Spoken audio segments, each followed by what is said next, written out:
Good morning friends, स्वागत आहे तुमचं आजच्या प्री मार्केट रिपोर्टमध्ये. तर मग चला सुरुवात करूयात आजच्या प्री मार्केट रिपोर्टला आणि जाणून घेऊयात की आज आपल्या स्टॉक मार्केटमध्ये काय होऊ शकतं ते. त्याआधी तुम्ही जर चॅनलवरती नवीन असाल तर चॅनलला सबस्क्राईब करायला बिलकुल विसरू नका. तर मग चला सुरुवात करूयात आजच्या व्हिडिओला. मित्रांनो, काल जर आपण पाहिलं तर काल मार्केटमध्ये एक चांगल्यापैकी सायझेबल फॉल आलेला आहे. त्याच्यामागे बेसिकली असं परफेक्ट रिझन नाही आहे, परंतु डोनाल्ड ट्रम्प हे वन ऑफ द रिझन आहे आणि मेजर रिझन आहे, हे लक्षात असू द्या. त्यानंतर FIचं सेलिंग तर चालूच आहे आणि काल एक्सपायरीचंही प्रेशर त्याच्यामध्ये ॲड ऑन झालं आणि जो काही 25,500चा जो सपोर्ट होता, जो बरेच दिवसापासून टिकून होता, तर तो काल डिसिसिव्हली ब्रेक झालेला आहे.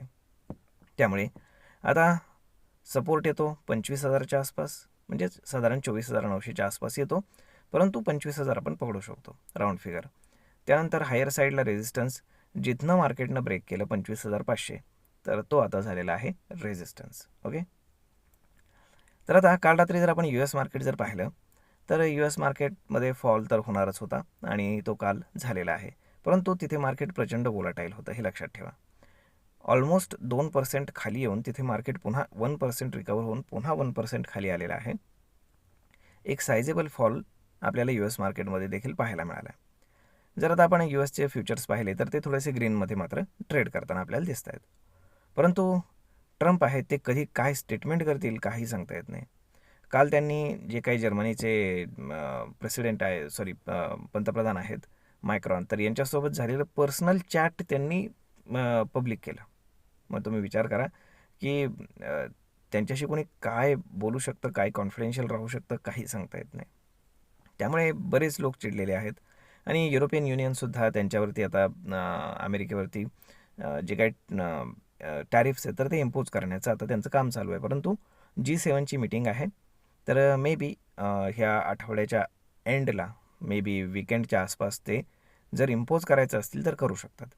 परंतु आता युरोपियन युनियनमध्ये नक्की किती ताकद आहे, ते असे ड्रास्टिक डिसिजन्स घेऊ शकतात का किंवा काय करू शकतात, या सगळ्या गोष्टी पाहणं खूप जास्त गरजेचं आहे, हे लक्षात ठेवा. तर मग आता जर आपण युरोपियन आणि एशियन मार्केट जर पाहिले तर मोस्टली डाऊन आहेत, परंतु आपल्याकडे एवढा सायझेबल फॉल ऑलरेडी झालेला आहे. त्यामुळे आपल्याकडे गिफ्ट निफ्टी इंडिकेट करते की मार्केट हार्डली 10 ते 20 पॉईंट गॅप अप ओपन होईल, ज्याला आपण ऑलमोस्ट फ्लॅट म्हणू शकतो. जर आपण काल FISDAचा डेटा जर पाहिला तर FISने अगेन सेलिंग केलेलं आहे साधारण 2,500 कोटींच्या आसपास. त्याच्या अगेन्स्ट डोमेस्टिक इन्स्टिट्यूशन्सनं 3,500 कोटींच्या आसपास बाईंग केलेलं पाहायला मिळतं. परंतु जर आपण पाहिलं तर फार काही चांगला दिवस किंवा सध्या चांगले दिवस राहिलेलेच नाही आहेत. मार्केटनं वरनं पूर्णपणे सरेंडर केलेलं आहे. तर मग आता यामध्ये सगळ्यात महत्त्वाची गोष्ट आहे, म्हणजे जो मेजर ट्रिगर पॉईंट आहे, तर तो येणार आहे 1 फेब्रुवारीला बजेट. त्यामुळे निर्मला सीतारामन काय अनाऊन्समेंट्स करतात त्याच्यावरती खूप साऱ्या गोष्टी डिपेंड आहेत, हे लक्षात असू द्या. त्यामुळे पाहावं लागेल की आता नक्की काय घडणार ते. जी काही मार्केटची डिरेक्शन असेल, म्हणजे समजा जर अपसाईडला जायचं असेल तर ती डिरेक्शन आपल्याला 1 फेब्रुवारीनंतर क्लिअर होताना पाहायला मिळेल. परंतु तोपर्यंत तरी आपल्याला मार्केटमध्ये फॉलच पाहायला मिळू शकतो. अजून साधारण एक 4-5 दिवस मार्केट मे बी कन्सॉलिडेट करेल with a lower bias, negative bias असं आपण म्हणू शकतो. कारण मार्केटमध्ये सध्या पॉझिटिव्ह ट्रिगर कुठलाच नाही आहे. जे काही मेजर कंपन्यांचे रिझल्ट्स आलेले आहेत तर त्यातले बरेचसे रिझल्ट हे आपण काय म्हणू शकतो की एक्सपेक्टेशन मीट करू शकलेले नाही आहेत. त्यामुळे फार काही जास्त आपण काय म्हणतो की चांगला रिझल्ट सीझन गेलेला नाही आहे. त्यानंतर जर आपण बाकीच्या गोष्टी जर पाहिल्या तर साहजिकच आहे की जोपर्यंत ट्रम्प शांत होत नाही तोपर्यंत ते जगातलं कुठलंच मार्केट स्टेबल होऊ देणार नाही आहेत, हे तर आपल्याला सरळ दिसतंय. त्यामुळे पाहूयात काय होते ते. परंतु सध्या तरी परिस्थिती एवढी चांगली नाही आहे.